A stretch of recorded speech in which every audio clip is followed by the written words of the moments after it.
Welcome and thank you for joining me. Today's professional development offering is, have you taken your T.E.M.P lately? Today I have a request for you in regards to that question.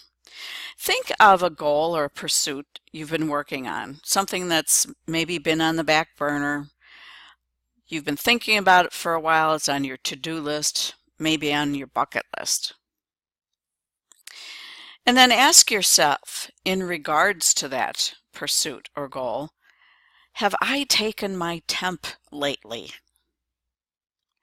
No, not your 98.6 temperature, but the time, the energy, the money that you have used or invested for the purpose that you are engaged in. There's a lot to be said about time. Where does the time go? Time is of the essence. Time is money. It's just a matter of time, an old song. JFK put it this way: we must use time as a tool, not as a crutch. Certainly, time is infinite, but for our usage, we need to put it into segments or put it out there in terms of guesstimates as to how much time things are going to take. Way back in 1225, St. Maher said, "Time waits for no man." And that's certainly true. And back to that old great band, Chicago, does anybody really know what time it is? Does anybody really care?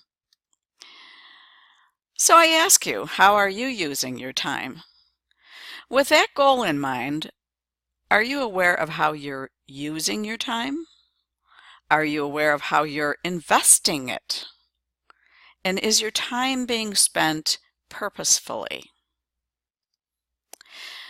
Let's look at time in terms of using it versus investing it. As with anything, if you use time, you're going to just exhaust it. It's not going to be used purposefully. You're going to spend it. And there's nothing really to show for it. Oftentimes, you need a break during the week. You take an hour to yourself. That's an investment in yourself. I'm not talking about that kind of spending. That's actually self-care. But when we just use time and for no purpose, then we don't get anything out of it. Whereas the term investing time, we're expending that resource, but we know that it's for a certain purpose, and we hope to have a return on that time investment. Purposeful investing. Well, whether it's time, money, or energy, we need to purposely invest in it. You're putting yourself in it, actually, and you don't want to have, at the end of the day, saying, I did nothing and got absolutely nothing out of it. So it comes down to our core values. And what I've discovered is that we discover our purpose when we start honoring our values. There's a natural flow to our energy and a lot less struggle. Once you honor your values, the struggle naturally goes away because you're in alignment with yourself. You're not going against yourself.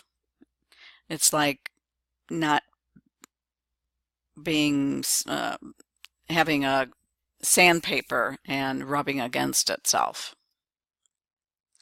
So when you come down to it, what are our values? We have different categories of them. We have personal values such as hobbies, interests, professional values, of course, as to our schooling, our career, our role in leadership. We have social and cultural values, which people strive for in whatever society they're in. We have a moral value, which is our code of behavior, right and wrong, etc. Political values, that's certainly up in the air, isn't it? It's a set of goals that is pursuant to a country or state or union, and of course we see people at odds there. Economic values, what you're willing to pay in a free market.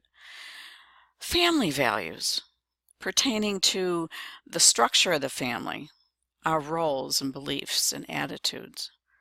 And of course, our spiritual values are deeply seated.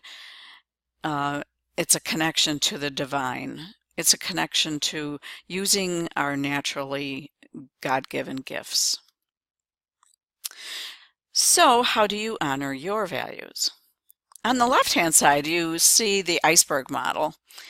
And at the tip of the iceberg is what I know about myself. And like any iceberg, there's quite a bit less of it than below the surface.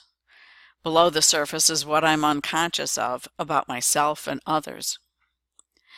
So if you take your if you take your values and then apply them and monitor them to the various areas on the wheel, you'll find whether your life is having a bumpy road or not.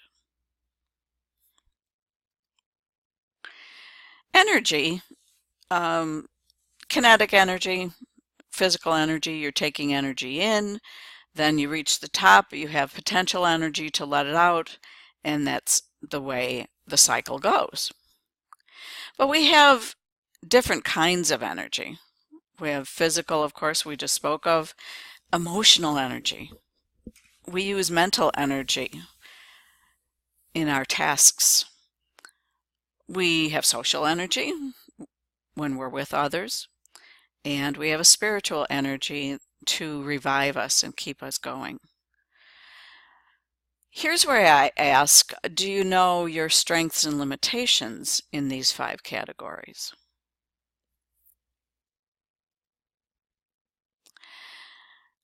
Ask yourself, how much physical energy does it take to ride a bike? To do a certain task, in other words. Applying it to emotional energy, what kind of emotional energy does it take, say, to have an argument versus going to a play or a concert? The energy is totally different. How much and what is the quality of your mental energy when you're working on a project that you enjoy versus one that you're not wild about? What parts of your body, your mind, are affected when you're working on something constantly that you don't want to do?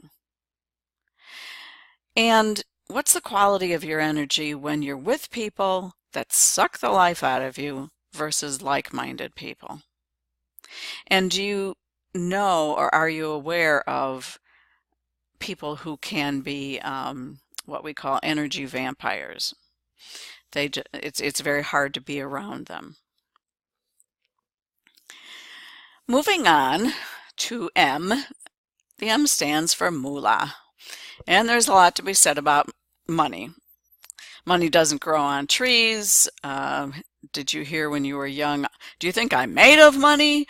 Money won't create success. The freedom to make it will, was said by Nelson Mandela. Interesting that he should put the word freedom in there. Adam Smith, who was an economist, said all money is a matter of belief. What are your beliefs about money? Thomas Jefferson, a statesman, said, don't spend money before you have earned it. Good policy. This is a very interesting one from Aristotle Onassis. If women didn't exist, all the money in the world would have no meaning.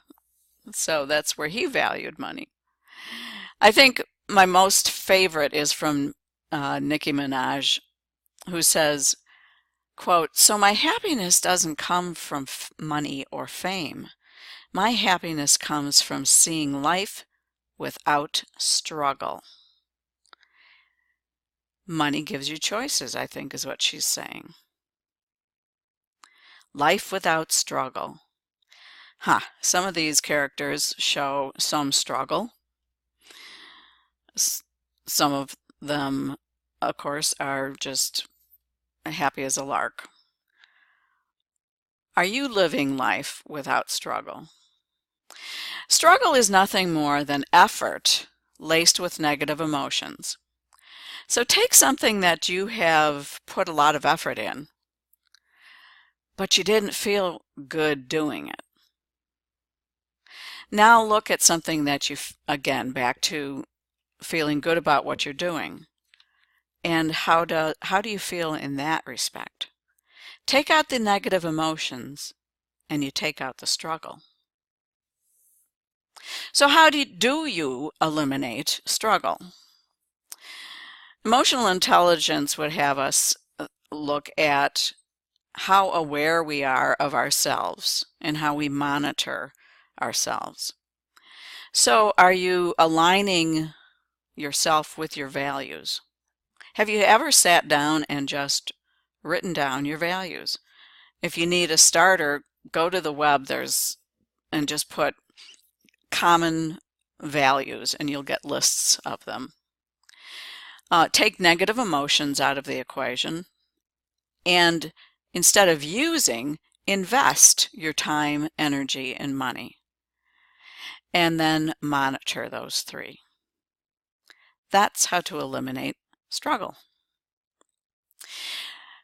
Want to say thank you for taking the time to be with me today. I hope you've enjoyed it. If you have any questions or you would like information on coaching, consulting, or presentations, you may go to my website, lindamccarron.com. Email me at worldcoach365@gmail.com. There's an error there. Or call me at 708-253-5600. It's been a real pleasure. Have a great day.